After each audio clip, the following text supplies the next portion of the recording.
Hello, everyone, and good whatever wonderful moment of the day you are enjoying on your time zones. We hope that the wonderful music was a good pick me up, whether you enjoy it over morning coffee or late afternoon, as it is the case here in chocolate melting hot Switzerland. My name is Minola Jacques. I will be your host for the next hour. You can call me Hacking HR. I will very, very happily reply to that. We have Jessa taking care of us backstage, and we prepared an amazing topic for us today. We will be talking about rethinking inclusion and belonging as key drivers for business value. We have an amazing lineup today, so Jessa, please do help me bring them up on the screen. And as we get used to our faces and our boxes for the next very short 60 minutes, I will just take a few seconds and welcome everybody in the audience. Please do drop us quick notes. Let us know where you're connecting from. It's always a joy to see where Hacking HR goes into the world.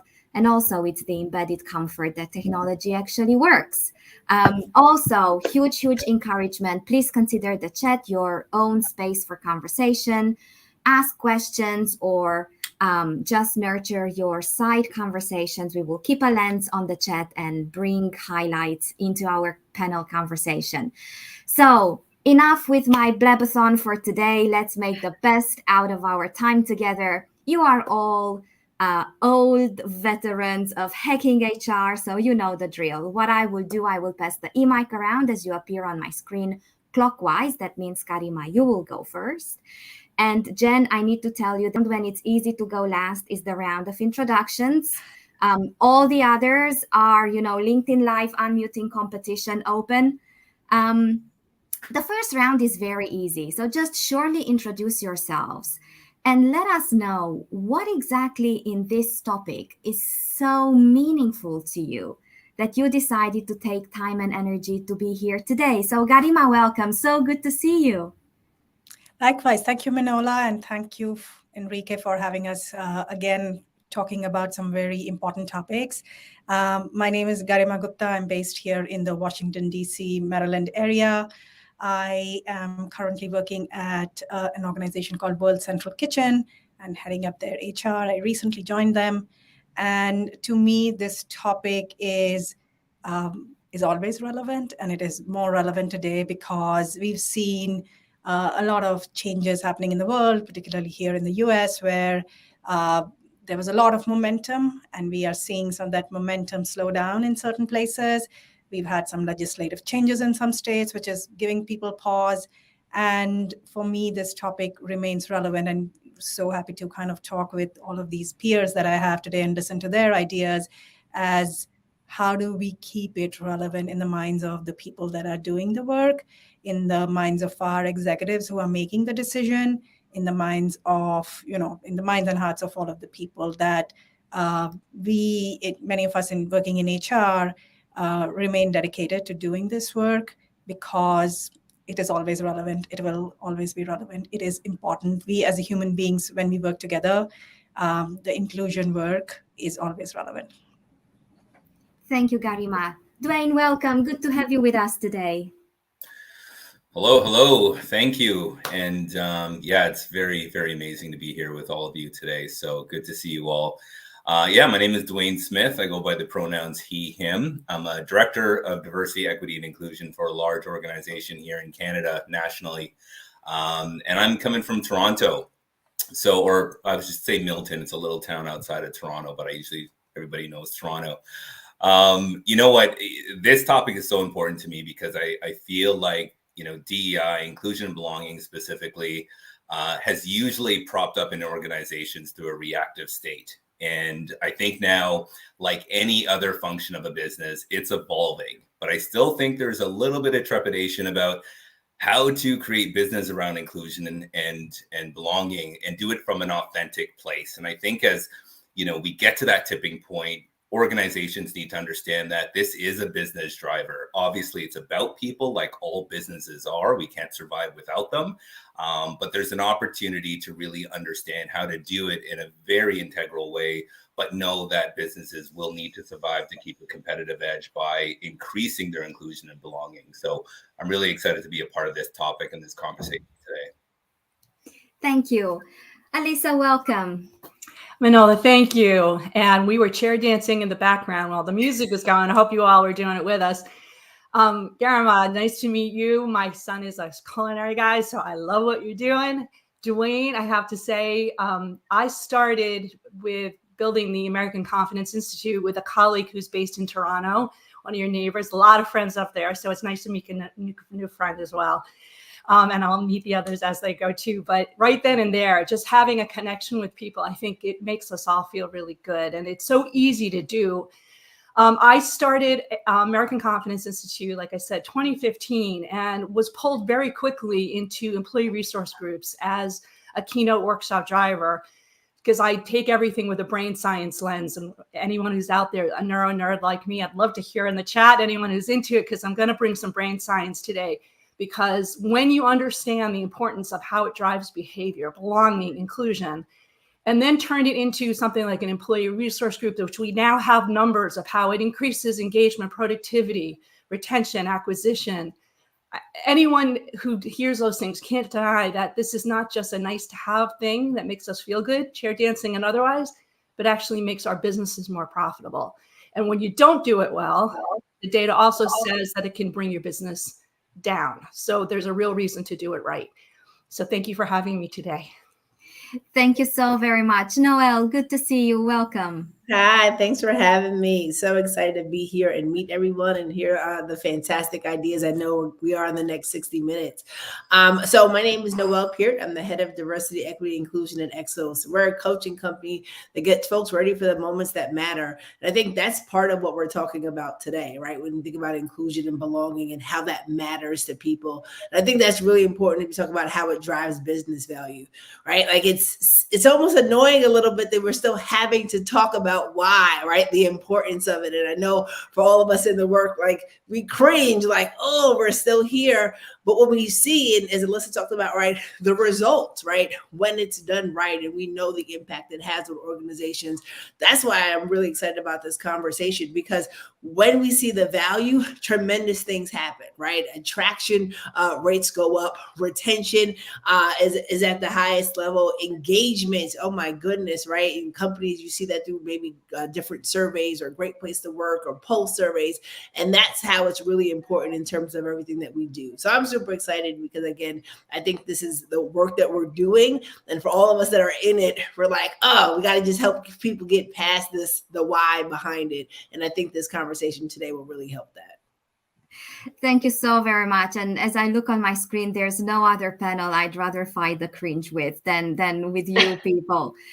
Jen, last but not least, so good to have you. Thanks so much, Manola, and thank you to the panelists. I'm excited to share space and learn from you all today. My name is Jen Casimiro. My pronouns are she, her, hers. I'm calling in from the indigenous Bay Miwok land, colonially known as Concord, California, which is here in San Francisco Bay Area. My current vehicle for change is through my role as the Global Director of Diversity, Equity, and Inclusion at Profit. So very excited to be here and talk through this topic. Why I chose to invest in this topic and why it's important to me is that I think people need to really understand the relationship between people and business. I think oftentimes in conversations, we talk about them as binaries and as kind of different things, as opposite sides of a spectrum. In fact, our people are our drivers of our business. And so when we invest in our people, we invest in business. So building off what Alyssa said, a lot of the data shows that when we have the employees, when folks feel a sense of belonging, that drives their kind of productivity and their commitment and their engagement, which we know therefore drives the business. So I'm excited to talk about and really rethink, as we rethink inclusion. It's not rethinking inclusion, it's actually rethinking the relationship between people and business and how DEIs, oftentimes people are already operating and from that place. They just need a little bit of a translation, or like, we're here already, so let me help you be better. I'm super, super grateful for all the amazing conversation candies you just dropped in this round alone, because I will just come collect and that's done. My role of facilitation is rendered irrelevant. So I'm really, really happy. Now, for some reason, I picked up this routine. I always go diagonally for the first question. That means, Alisa, you will go first. And I think it's only a good sign from the universe, because I was thinking there are still many environments and there are still many conversations where, just as Noel pointed out, inclusion and belonging, there's still, a bit of, oh no, again, that fluff conversation or that HR thingy comes up. And I would really like to address the cringe head on. You mentioned science, so you already got us all curious. So could you just please lead us into this bit of conversation? How can we make inclusion and belonging equally meaningful and equally concrete topic in the workplace? And then everybody else, the drill: LinkedIn Live, unmuting, competition open, just build your conversation. Alisa, please. Oh, thank you for the honor to start us off here. Most people today understand a little bit about brain science. And I say that because I did a TED Talk in 2020. It was still kind of newsworthy, right? When we talk about that, the amygdala, that beautiful little part of our brain. I'm going deep fast. I realize this because we have a little limited time. Senses when we are psychologically unsafe, physically as well as psychologically unsafe. There is a moment that hits our brain and it says, oof, somebody doesn't like you. You're going to fail. You're not going to be accepted. And subsequently, panic.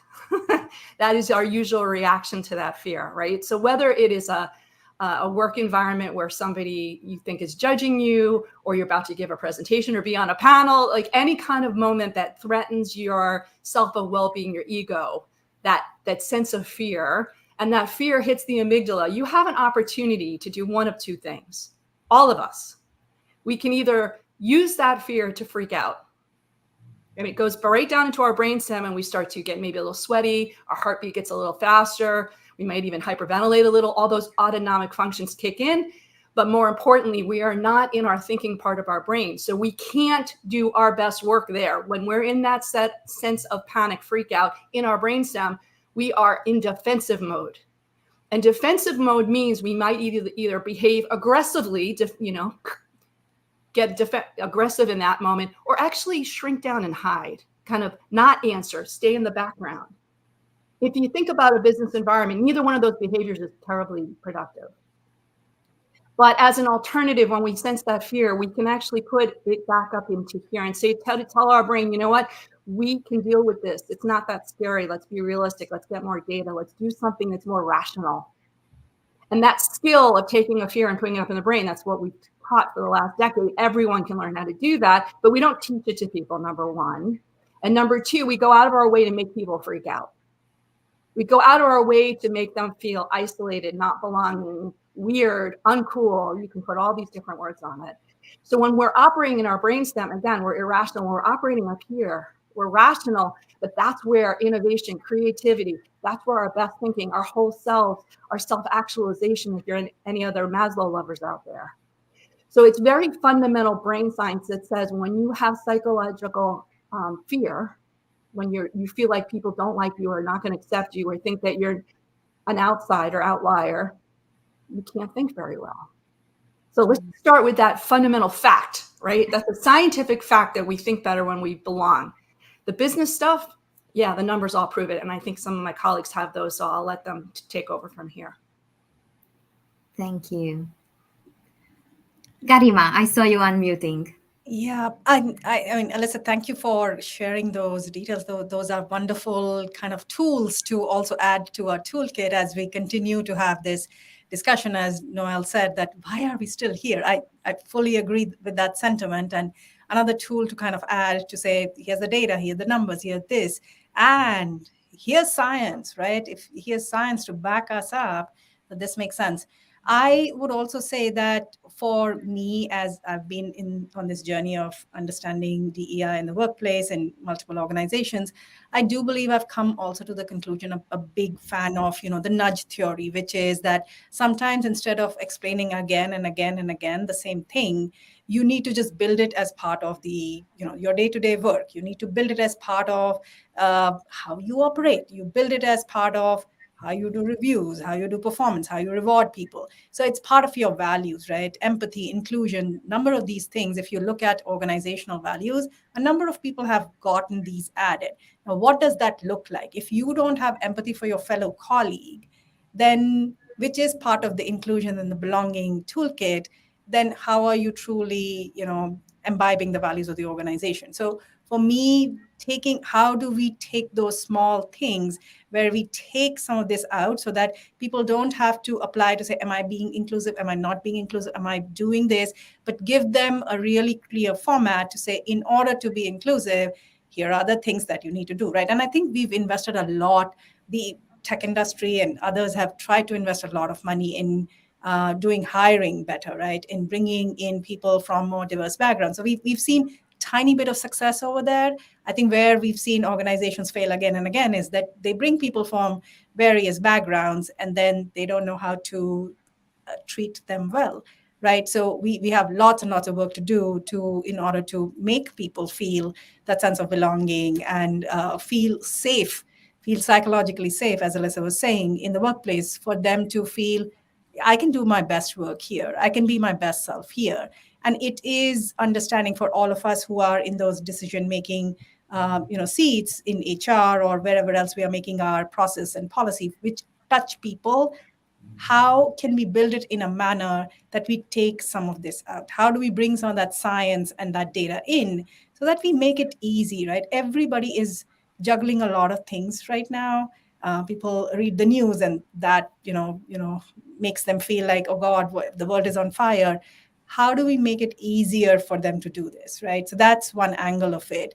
And then the second angle of it is that if we are in those organizations where we have to continue to build the business case and continue to do a lot of this work, I think it is pointing back to the statements they made. It is pointing back to the values that they incorporated to say, hey, I'm not asking you to do anything on top of. I'm asking you to do what are the values of the organization. That's how we reward people. That's how we interview people. That's how we promote people. I'm asking you to do what you said you agree with as the mission of the organization, as the values of the organization.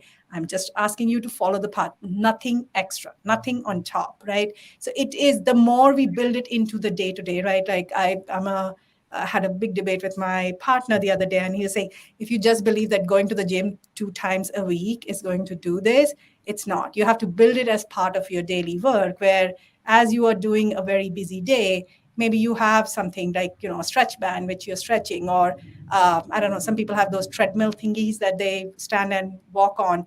What can you build in your already scheduled day that will allow you to build a new habit, right? The neural pathways, and I'm sure Alyssa can illustrate some of that, the neural pathways that we need to continue to build in order to do this new work, this new learning, it needs to be part of the day. If it is on top, if it is extra, if this is an extra thing, more than half the people are not going to do that. And we've got enough experiments that we can point out to. It's not just in the inclusion and belonging work, it's practically everywhere. So I'll rest my case with that. Thank you. Jen. Yes, if I might chime in here, that was a very strong case, if I might say, Garima, for you to rest. Kind of building off what you were talking about is like essentially, and Alyssa too, around like building habits, right? And how do we get to shift, shift behavioral behaviors through habits. The other thing that's coming up for me is that when we're thinking about business, and we're specifically thinking about, as a director of DEI, but also as someone who has people leadership experience, this work operates at the individual, the interpersonal, the institutional, and the societal levels, right? And so when we talk about business value, we often are thinking about it at the institutional level. Like, where is the impact? How are we driving the business? How are we making more profit? How are we making sure folks are more productive? But if we think of those things as kind of concentric circles, at the individual place, Garima, I think that's where you're thinking about, like, how do we build habits? How do we make DEI tangible in your day-to-day? How do we make it relevant to your job, right? Whether that be as a people manager, whether that be as a specialist, whatever that might be. We also have to think about interpersonally, like, how are people engaging with one another? Because the individual and the interpersonal is informing the institutional. And sometimes it's our roles in, the people on this call, on this panel, to help translate for leaders around, here's the relationship between these things, and here's why it's important, and here's how you're already operating from this place. And I think sometimes it's that translation. The other part, kind of going back to your original question, Manola, around like, how do we, moving from kind of this cringe place into just the DNA of an institution, I often tell folks when I introduce myself that I'm a systems designer with an expertise in equity, because it allows for folks to have a different understanding of how DEI work happens, right? I think oftentimes people think like, we're going to design something around the employee life cycle, whether that is around attracting talent, whether that's around how we're evaluating performance, or that's around how we retain our talent. And then we're going to put DEI lens on top of it. What we really need to do is integrate equity into our systems and processes. And equity is how we get to the outcomes of inclusion and belonging. And when we do that well, and we do it really well at the individual and the interpersonal level, then we know that happy employees, that employees that feel a sense of belonging, then are more engaged, they're more committed, they're more trusting, and therefore then they're able to be more productive and create and are able to drive the business. Again, people are the drivers of the business. So when we think about the relationship of that individual and interpersonal level and how we design for belonging at those levels, we need to be able to translate to senior leaders, here's the relationship to our business value, to the institution, and where the institution can go. But I often find in my role as a director of DEI is that translator and being like, here's where we're at. We're already doing this place. And I think the affirmations for people are really important too, around like, we're here already. We have a great foundation. We are good. Let's be better. Thank you. Noelle, please. I see, Dwayne, the hot seat will be yours. Noelle, please. Yes, so many claps. Garima said it in our chat, but it's just so many just kudos to everything that you said. And I love how you introduce yourself. One of the things on our team, we call ourselves culture upgraders, right? Because that's what it's about. It's not us saying, oh, it's DEI time, right? Like, everybody stop what you're doing and let's focus on DEI. It has to be in the DNA in order for it to work, right? You can say it's DEI time and then wonder, why do you have attraction issues? Why are there retention? Why don't people feel connected to the organization? Because you're making it an event. And if we're talking about connecting it to the value of the business, that has to be hand in hand. Like, all of us, if you're in this work, you should be lockstep with all of these different business partners. It shouldn't be, I'm creating this DEI work over here, and then, hey, marketing, can you help us, right? Or can you be part of it? We need to be hand in hand, creating this work, doing it together as we build performance appraisals, or we're talking about performance management conversations, or talent, or how we're looking at talent. It can't say, oh, well, let's do a talent assessment and, oh, well, did we talk about DEI, right? Like, after the fact. And when companies do that, as Garima mentioned before, they were like, well, you're not living up to your values. You know what I mean? Your say-do ratio is terrible. So when you think about how we, in order to make sure we're saying it's long lasting and longevity and the authenticity, that's how you do it. Like, and that's how we think about all of our partners here at Excellence. We're like, we are lockstep, we're hand in hand, because we know if we're not, the work won't get done and people won't feel it, right? It'll just be, oh, it's time for us to have another workshop, another training. And then that's where I mentioned in the intro, that cringeworthy, because then we're always trying to fight to say why it's important. It is important, period, right? Like, it shouldn't be, DEI is important because, DEI is a business imperative, period. And I think the more that we have those conversations and those partnerships, which goes back to, what does the values of the company say? What do the missions say? And if they're lockstep, then you're in a good place. But if you're not, and you have one team speaking one message and another team speaking a difference, that's when you're having employees leaving and saying, I don't feel valued. I don't feel like I can be myself. Because I always tell people, I don't fit into a box, right? Like I am different, and I'm excited to say that. But if someone's trying to fit me into a box, it's because they're trying to make me fit what they believe to be true in this DEI space, not allowing our employees to thrive. So I love what everyone was saying, but I just like had to go in about that because I think it's a really important point. Yeah, you know what? Everybody's saying such amazing things. I'm just learning so much from everybody on this panel. And you know, when I think about it, and as a question or a comment came in the comment section there about that DEI fatigue, and it got me thinking about everybody and how we talk about diversity, equity, and inclusion. And I like how Jen kind of revisioned it in her terminology, being a systems developer in equity. And I think rethinking and reimagining DEI and the way it is positioned in an organization is definitely important. But I think, you know, I come from a leadership perspective, and it really starts at the top. And when we talk about things like fatigue, you know, and it goes back to that whole, you know, what's the return on investment for DEI? Well, sometimes that conversation isn't about finance, it's about it's about emotion, right? What is that return on investment for a senior leader in an organization to want to do the work to ensure that this stays on top of mind? Because that's where DEI fails. It fails not because of the practitioners, not because of the people on the ground that are driving the equity efforts. It fails because the organization leadership has not made this a priority. So when you think about that return on investment for DEI, it really comes from a belief. It's that belief. I believe this is good for business. I believe this will help us both internally and externally as an organization.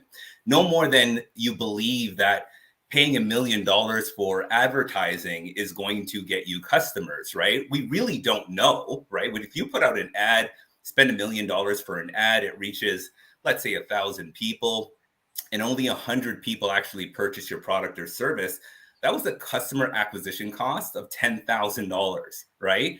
That's high. You want as low as possible. So you don't really know, but you continue to spend that money because you believe if you put that effort in, if you believe if you put these ads out there, people are going to come to your organization.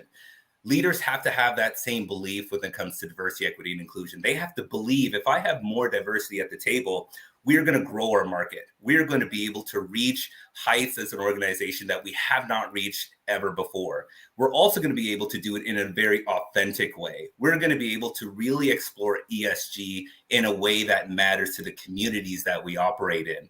We also know that if we believe in DEI, especially within the organization, that people, as Alyssa was saying, are going to have a better psychological experience, right? They're going to be free of those agitations and mitigations and all of those things that keep them from being the best version of themselves.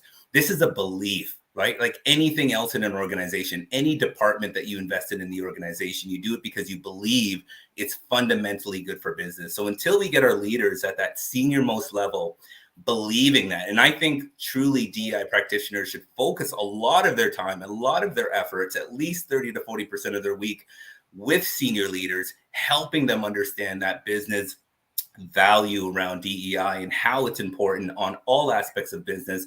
That's where you're going to see the greatest development, the greatest evolution of DEI within an organization. And those that are doing it really, really well from the top down will continuously grow and have the most success.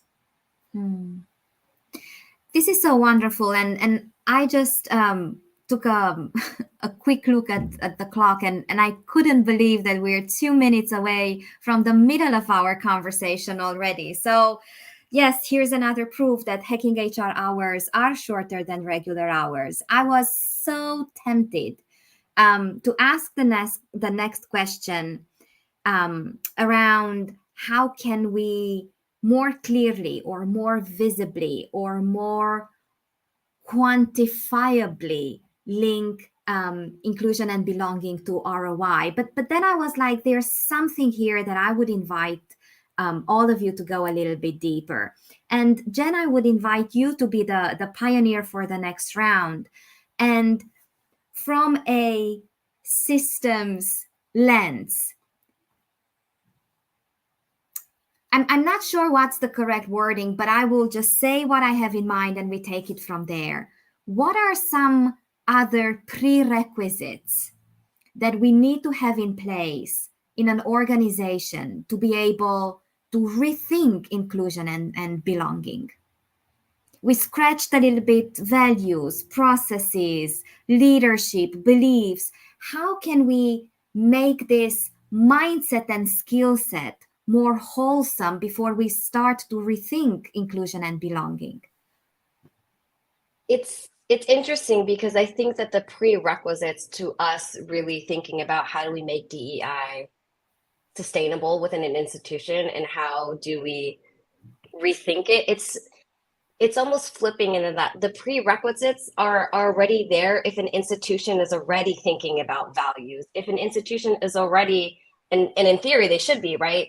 If they have a people function, if they have an HR function, if they're thinking about engagement, if they're thinking about the values and the way that the culture is cultivated, those are the prerequisites to thinking about inclusion. And I think the hard part about it, the breakdown happens is that people have continuously seen DEI as something that is separate from, right? We have our people team, and then we have the DEI things that come. We have this programming, and then we have the DEI program. We have L&D, and then we have DEI L&D.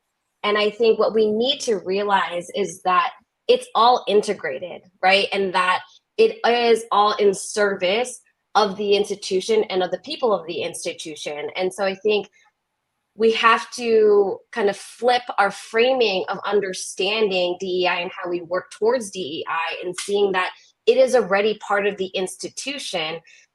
Here's how it is already, and here's how it's going to make us better. And I think kind of building off what Dwayne said too, is that it's about working with all the different types of stakeholders. So that, you know, from helping our grassroots meet our top down. And I oftentimes think that's, you know, the role of the HR, that's the role of the director of DEI, because we're the ones who are bridges, right? We're a bridge from the top to our grassroots efforts. We're a bridge of our people team to our business.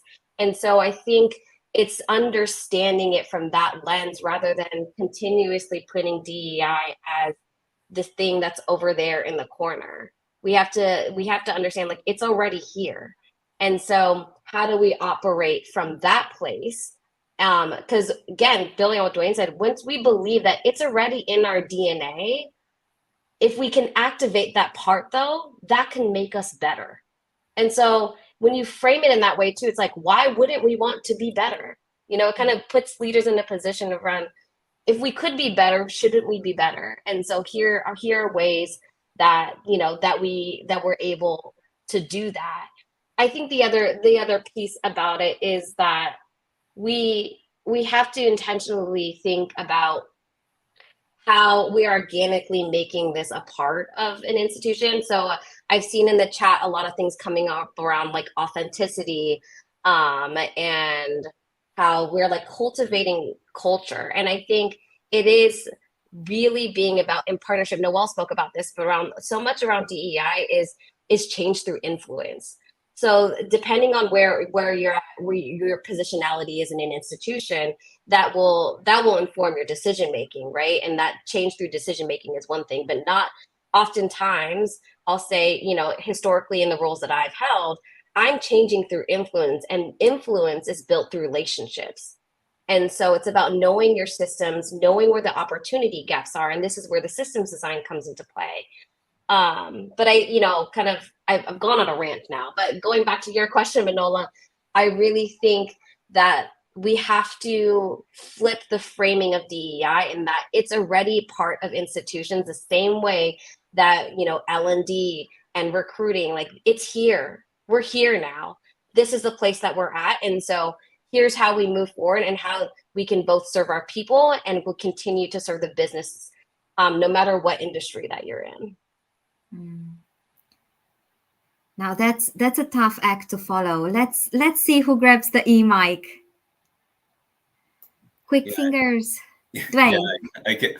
I could add to that. I think, Jen made me visualize something that I think is so vital to understand is the existing culture of your organization malleable and prepared for inclusive behaviors. And, inclusive behaviors essentially is just an enhancement of, the behaviors that all organizations, promote as their core values, right? When you think about caring and integrity and, all innovation and all of these things, adding inclusion on top of it is essentially just, I like to say it's exercising a new muscle. It's a new muscle that organizations need to learn to start developing.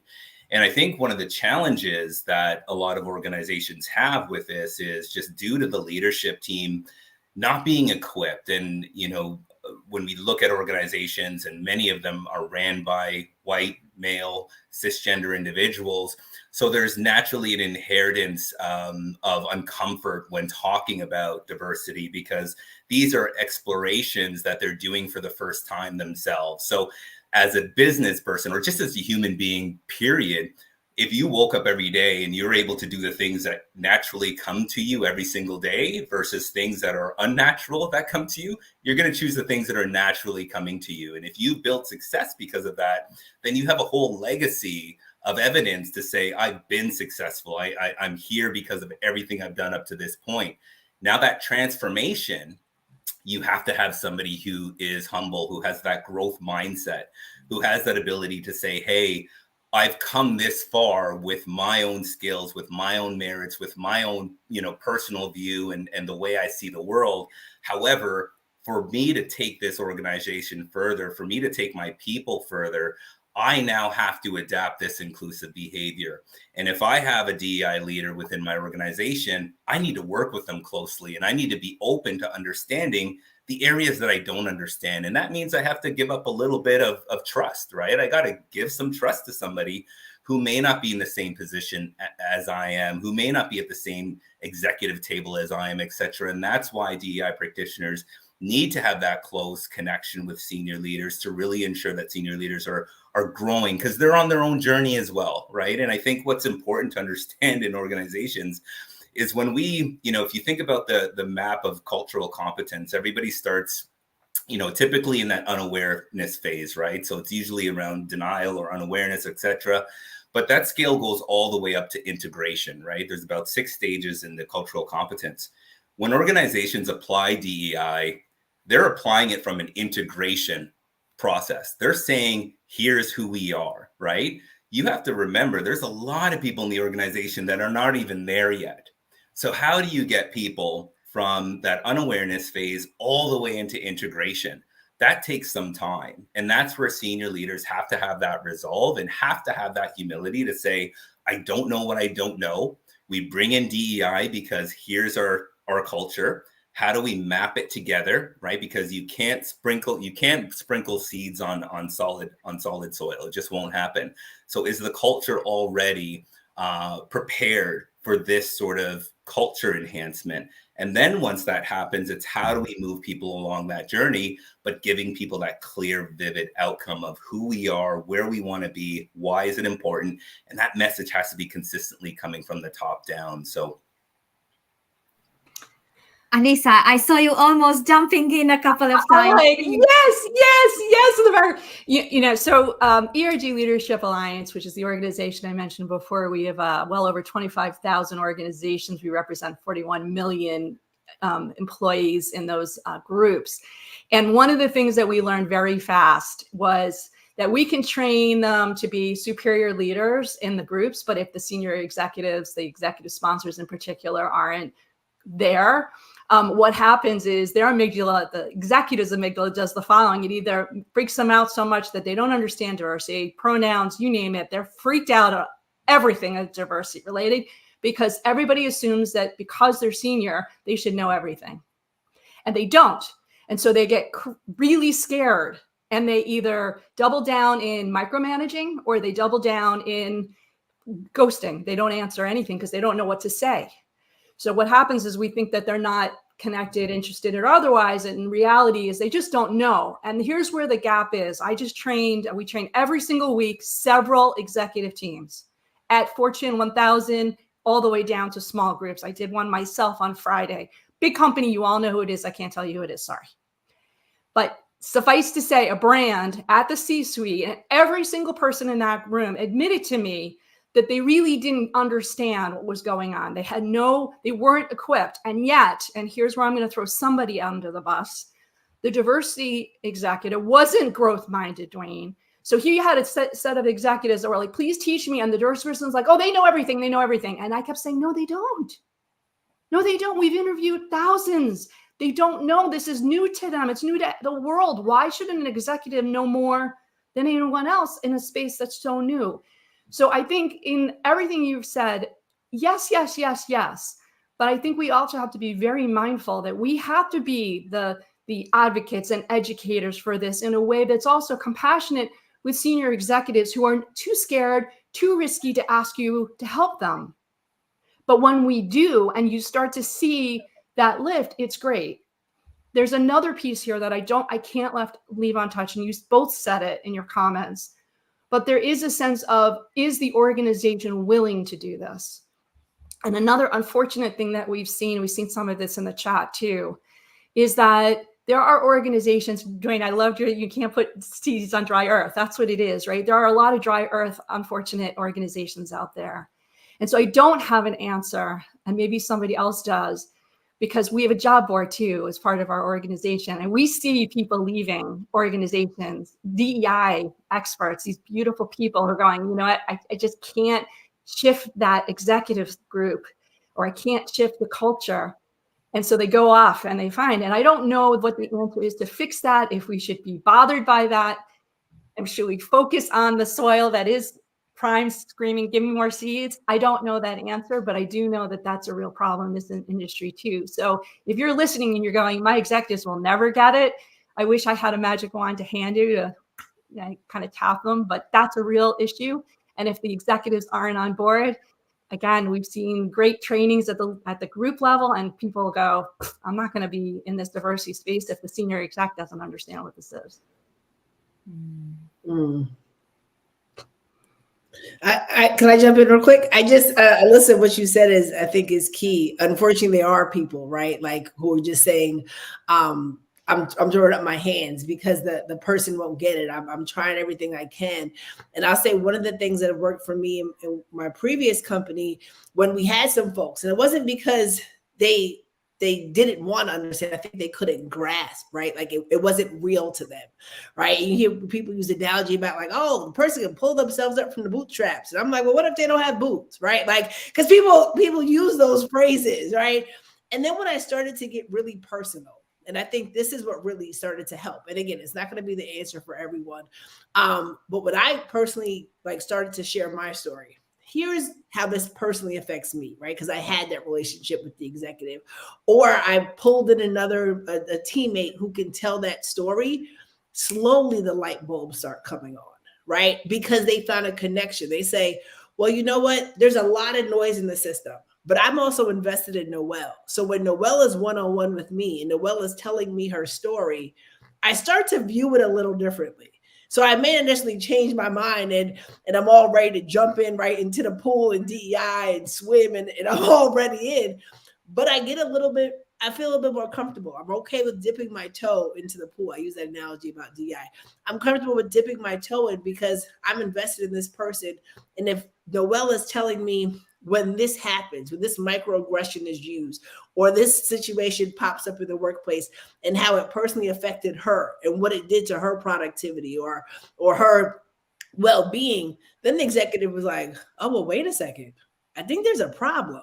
And that's those moments. So again, I think for those folks who are out there who maybe are at that place that are struggling, Alyssa mentioned, I think that's really important. how do you get a little bit more personal? I love the conversation about employee resource groups, because executives should go into employee resource groups, right? I encourage all of my C-suite in my company, they're part of everyone. And not just to go in there and like be a fly on the wall, but to get down and dirty, right? Like our multicultural BIPOC ERG has a segment of their leadership their meeting called the kitchen, right? If you can't stand the heat, get out the kitchen. And they get deep in conversation, but they do it in such a way that's inviting people in and not calling people out, right? So it's where you're like, oh, it's hot, it's getting spicy, but I want to give my point of view. And I think that's what I would implore as folks are listening.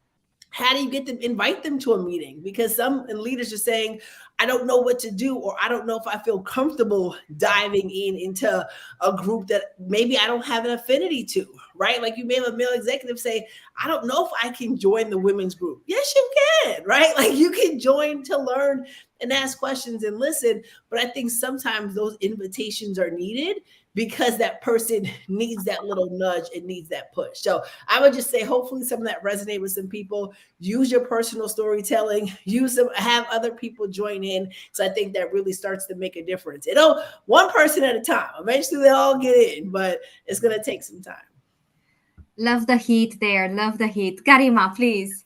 Okay, so I've got the good job of kind of finishing this question off. So I would say yes, yes, yes, and yes to all of that. But I'll also add that, many organizations are at different stages. I was lucky to be part of an organization where our CEO was completely on the side of to say, yes, we need to do it.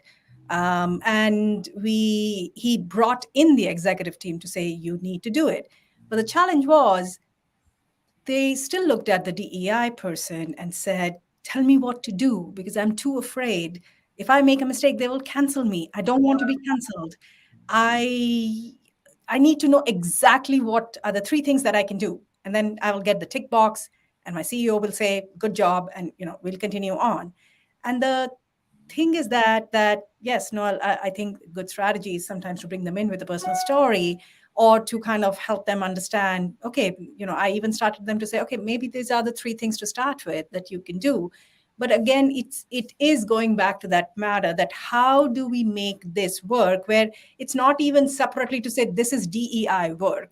No, this is the way you work, right? This is the way we are going to work as an executive team, as a leadership team. Anything that we do, we need to bring everybody along, right? You didn't decide that I'm going to only be the executive of Noel and Jen, whereas Alyssa and Dwayne, I don't like you, and therefore I'm not going to be your executive. That's not how we work, right? If you are the chief whatever officer, you're the chief whatever officer of the entire organization. You're not choosing and picking to say, I only love these 2 people, and therefore I'm only going to be their executive. But when you are not being inclusive, then exactly the opposite is what you are landing up doing. You are being fair to only these 2 people and being unfair to Dwayne and Alyssa over there, who are also doing the work that they need to do. And so how is it fair to them? So sometimes it is that fairness question that you need to help them understand as well, to say, when you don't do it, here's the impact of what you are creating. And you continue to create that impact time and time and time again. And it builds into this field where then somebody will say, you're racist, or you're this, or you are a misogynist, or whatever that is that you are landing up doing. It's not because you are a bad person. It's not because your intent was wrong, right? The intent versus impact conversation, we can probably have another topic on that, Minola, for the next Hacking HR. But it is very important to understand that whether your intent was there or not, if you have created that impact by slowly building that up by action, you are responsible for that impact. And at that point of time, if people are saying that you're not a fair executive and you play favorites, then that is a fact, because people have seen that behavior again and again and again. And you've built that as part of the culture of that particular team where you're behaving like this. And because you're in such a visible position as a leader, as an executive, others follow and others believe that it is okay to do it, right? So if Minola is doing it, and because Minola is the senior most person on that particular team, it's okay for Garima to do it, because, I'm just following what Minola is doing. Minola is doing it. Nobody is checking her on that, and therefore it's okay. So I will continue to also be play favorites with Jen and Noel and continue to ignore Dwayne and Alyssa, right? So that it is a lot about, I think, going back to something that Jen said, those concentric circles, that you cannot focus on just one concentric circle. You need to have mechanisms in place where you are able to influence those multiple concentric circles. And you cannot do it just by being a one-person DEI team, whether you have the CDO title or whatever fancy title they give you, unless you're integrated in the business, in the organization, and you've got ability to influence, and you've got ability to sit down with your peers and have those conversations, you're never going to land, right? I've played the role where I was in the middle of being an HR business partner leader and also the leader of DEI for an organization. And you could see, even on my team, I had people come and ask me to say, we have this DEI problem. Are we supposed to talk to you? But aren't you the HR person? There was just so much confusion, even on my team. So I started saying to my business partners to say, okay, now you're going to be inclusive business partners because you get to work with me, right? I'm the head of inclusion. I'm also the head of HR business partners. And they were like, what does that look like? Right? So people are interpreting every single thing that they are seeing and watching in a different way. Everybody is afraid to be canceled, right? They do not want to be canceled. Nobody likes to be canceled. It is that part, Noel, that you were saying, bringing people in versus calling them out. I think some calling out is necessary, right, at some levels. But I do think understanding how to give grace and how to bring people in, as Alyssa was saying, people don't know. Can you give them a chance? Can you let them know what's a safe environment where they can ask a question and say, I don't know what those pronouns mean. Can somebody please coach me, tell me, so that I don't, put my foot in my mouth and I don't get canceled. So it is a real fear. And I'm so glad that, Alyssa, you and your team are, out there helping people be in a safe environment and learn, because we all need to learn. I'm going to say that I've been doing DEI work for 10 years. There are still so many situations which I do not know how to handle, but I do have allies, and I go to them and say, is this a safe space? Can I tell you, I'm going to make a mistake because I don't know this. And you need to create those allies, right? I have so many of the ERG leaders who I go to and say, I have no clue how to do this. This is a real conundrum. I'm an ignorant person. I don't want to go on Google and read about it. I need you to tell me how to navigate this. And they will sit me down. They will tell me what it means, because it's a partnership, right? There is nobody is an expert in DEI. We are all learning in that journey, and it is okay to ask the bad questions, but creating the safe space to be able to ask that difficult question or those controversial question is very, very important. I proactively took a piece of homework for myself after this conversation, and that is lobbying with Enrique for having this panel on for an entire series, because one conversation is just not enough. And I'm going to say the thing that will cause the biggest cringe and frustration since we said hello, and that is that we are about 9 minutes away from saying goodbye. So let's make the most out of these last minutes. And I will start the last question by saying something that I oftentimes say in doing the work that is the love of my life, and that's change work. And I think it also applies to DEI, and that is less bad is still not good enough. So how about we take very value dense, maybe a couple of minutes each, to talk about how can we create and fully harness that tipping point between workshops, campaigns, a company website with resources, and really embedding inclusion and belonging in the everyday fabric of an organization. And Noel, I love the heat that you brought. So I will ask you to turn it up right now. And then just in the interest of time, what I will do, I will pass the e-mic around. So Noel, please, about 2 minutes each, that would be wonderful. Oh gosh, 1 o'clock. I think in what you said is key, and I'll just go there. it's embedded. And I think when I say embedded, it has to be embedded not just from the values and the mission, but the people need to feel it. I always tell people, when you accept a job, you are saying yes to the organization just as much as they are saying yes to you. And I think that's part of it here. When you are saying yes and the company is saying yes, everything needs to connect. And I think when you think about how do you bring it to life and make it part of the work, the employees have to be part of that voice, right? It can't be that we're saying that this is a part of the employee life cycle, but leaving the employee out of the conversation. So I would just say, excuse me, listen to the employees' voices, because I think that's really important in this DEI work, because we can't say we're creating belonging and not involving the employees in how that's supposed to look, right? Like, we need to foster a workplace where they feel good. But if we don't ask them, do they feel good, then what are we creating it for? So I would just say, always have the employee at the top of mind and be open to their response, right? We've talked a lot about psychological safety. We can't just say it's a safe environment and expect it to be that way. When that employee is saying, yes, I want to work here, I want to be here, that means you as an organization are saying yes to creating the best environment for them. So when they give you feedback, good, bad, indifferent, you listen to it and help that to create the true DNA of the company, because that's what's going to foster the belonging. That's what's going to help with the business imperative to show value in the work that we do, because the employees behind it, and they're the brand, right? At the end of the day, because when your employees are not happy, they're going to tell the world. So you should make sure that message is clear. So I'll leave it with that.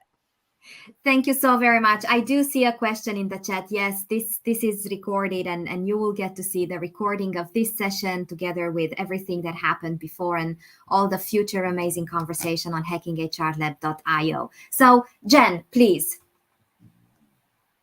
I think 1 + 1,000 to everything that Noelle said. If we're thinking about how to stay at this tipping point of like continuing to guide leaders, institutions, our employees into this place of equity, I think one thing that we didn't talk about, so everything that we've said in the past hour, but one thing I think is data. And data is an important part around how we drive the work, but also how we make it translatable and relevant to leaders. And when I say data, I mean qualitative and quantitative. So there's the things around having good people data, obviously region specific. So there's different laws. So be very aware of that. Anyone who's listening, that like the laws in the US around privacy are very different than the laws in Europe. So be aware of that. But I think having good people data that will allow for you to identify themes, so that then when you get to a place where you're trying to push something forward, you have stories, the qualitative data, the personal data that Noelle was talking about, but you also have the quantitative data, let's say in performance evaluations, that an organization might find that white cis het men are growing at a faster rate than any other demographic. That is a strong story with data, right? Versus I just feel this way.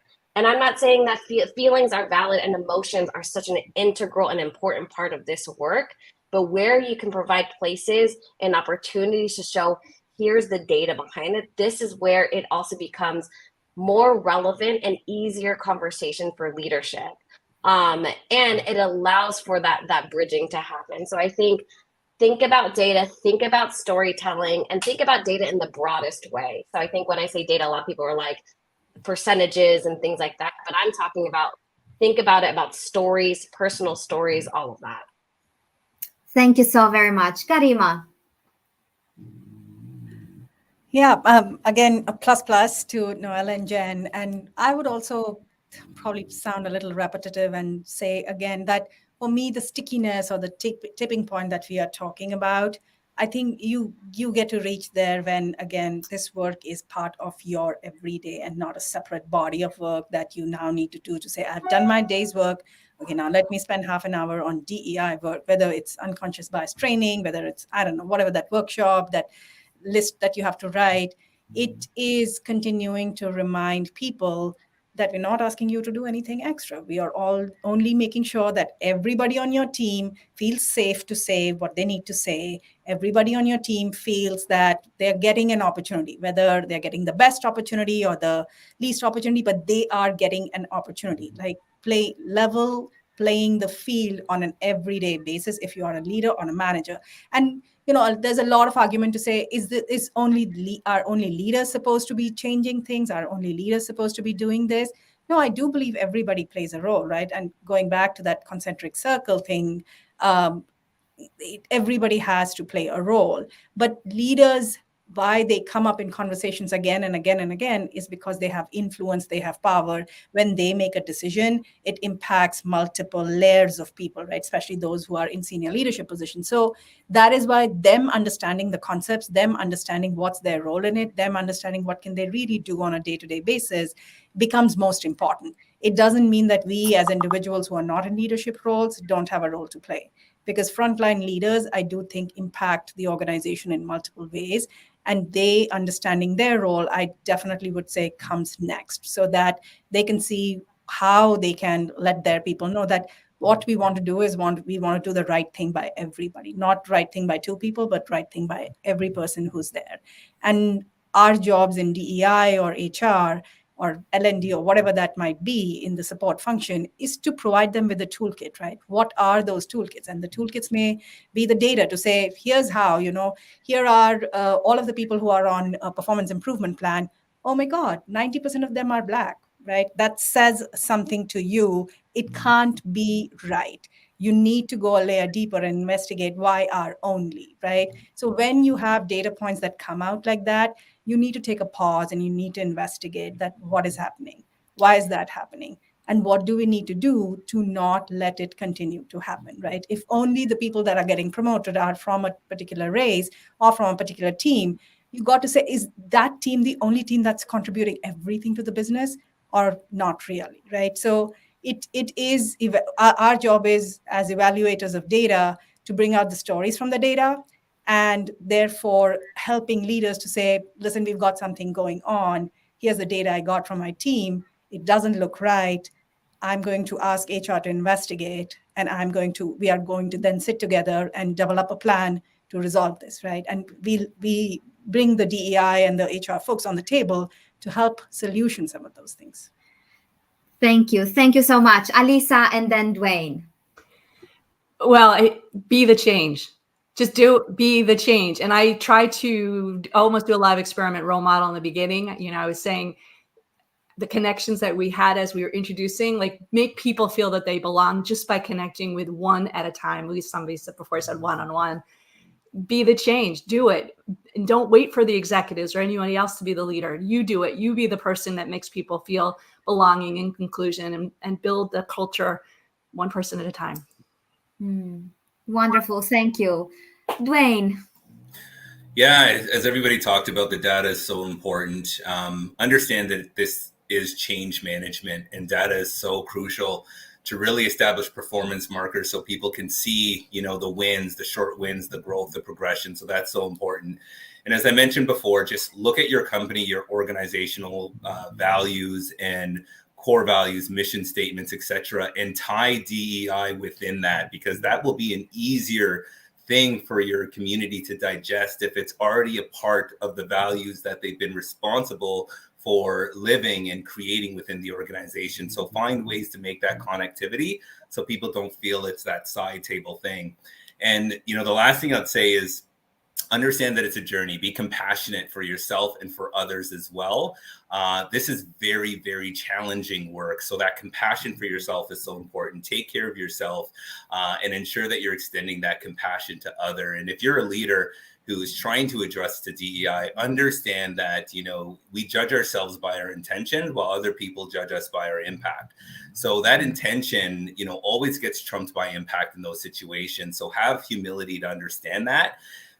Be okay to make mistakes, but just understand that it's an opportunity to grow. And that's that growth mindset that is so much needed.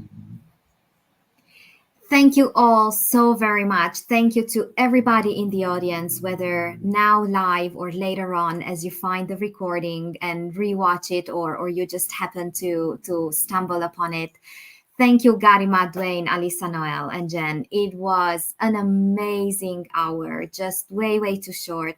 A big thank you also to Jessa backstage for keeping us safe with everything logistics and technical. And I will wrap up with one of my favorite quotes. I was thinking about it as I was listening into the conversation. It comes from Margaret Thatcher, and it is worded for leadership, but I have found that it equally applies to psychological safety and also inclusion and belonging. And it goes like this: being a leader is like being a lady. If you have to tell someone that you are, you're probably not. So, what I will leave you with is don't say it, live it. Thank you all so very much. Looking forward to welcoming you tomorrow for another Hacking HR conversation.